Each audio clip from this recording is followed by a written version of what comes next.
Hello guys, നമ്മൾ ഈ cucumber കുറച്ച് നാളായി ഈ കുക്കുംബർ കൃഷി ചെയ്യാൻ തുടങ്ങിയിട്ട്. അപ്പം ഏകദേശം ഒരു 1.5-2 വർഷത്തോളമായി. അപ്പോൾ നമ്മൾ പ്രധാനമായിട്ടും കൃഷി ചെയ്യണേ 2-3 ഐറ്റാണ്. ഇതാണ് സ്നോ വൈറ്റ് എന്ന് പറയും. ഇത് അത്യാവശ്യം ഫ്ലഷ് കൂടുതലുള്ള ഇനാണ്. ഇത് കണ്ടോ, നല്ല വൈറ്റ് ആയിരിക്കാം. പക്ഷേ ഇതിനേക്കാളും നല്ല ഷേപ്പുള്ള വരും. ഇതിപ്പം നമ്മുടെ കൃഷി ഏകദേശം തീരാറായി. അതുകൊണ്ടാണ് നമുക്കിപ്പം അതിൻ്റെ ഒരു നല്ലൊരു ഷേപ്പ് അവിടെയുണ്ട്, അവിടെ കാണിച്ചു തരാം.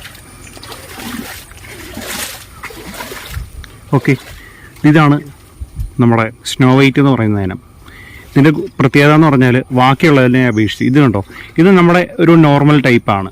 സാധാ ഒരു ഗ്രീനും വൈറ്റും കൂടെ കൂടിയൊരു സാധാ ഒരു നോർമലാണ്.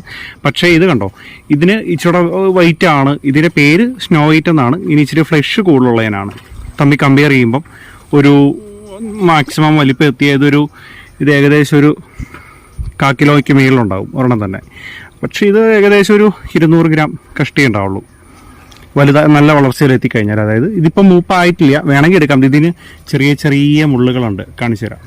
ഇത് കണ്ടോ, ചെറിയ ചെറിയ മുള്ളുകളുണ്ട്. അപ്പം അത് അത്യാവശ്യം കൊഴിഞ്ഞ് ഏകദേശം ഒരു പരുവായി കഴിയുമ്പോഴാണ് നമുക്ക് ഏകദേശം ഇത് പാകാകുന്നത്. ഇതുണ്ട്. ഇതിപ്പോൾ വേണമെങ്കിൽ നമുക്ക് എടുക്കാനുള്ളൊരു ടൈമാണിത്. ഇതിന് അത്യാവശ്യം മുള്ളുകൾ കുറഞ്ഞ് നിൽക്കുവാണ്.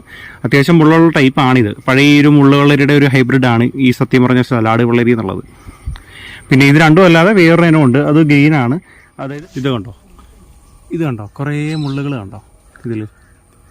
ഈ മുള്ളുകൾ കൊഴിഞ്ഞു പോകും. അതായത് നമ്മൾ പിടിക്കുമ്പം നമുക്കറിയാൻ പറ്റും, നമുക്ക് ടച്ച് ചെയ്യുമ്പോൾ നമുക്കറിയാൻ പറ്റും ഇതിന് നമുക്ക് മുള്ളുകളുണ്ടോ ഇല്ലയോ എന്ന്.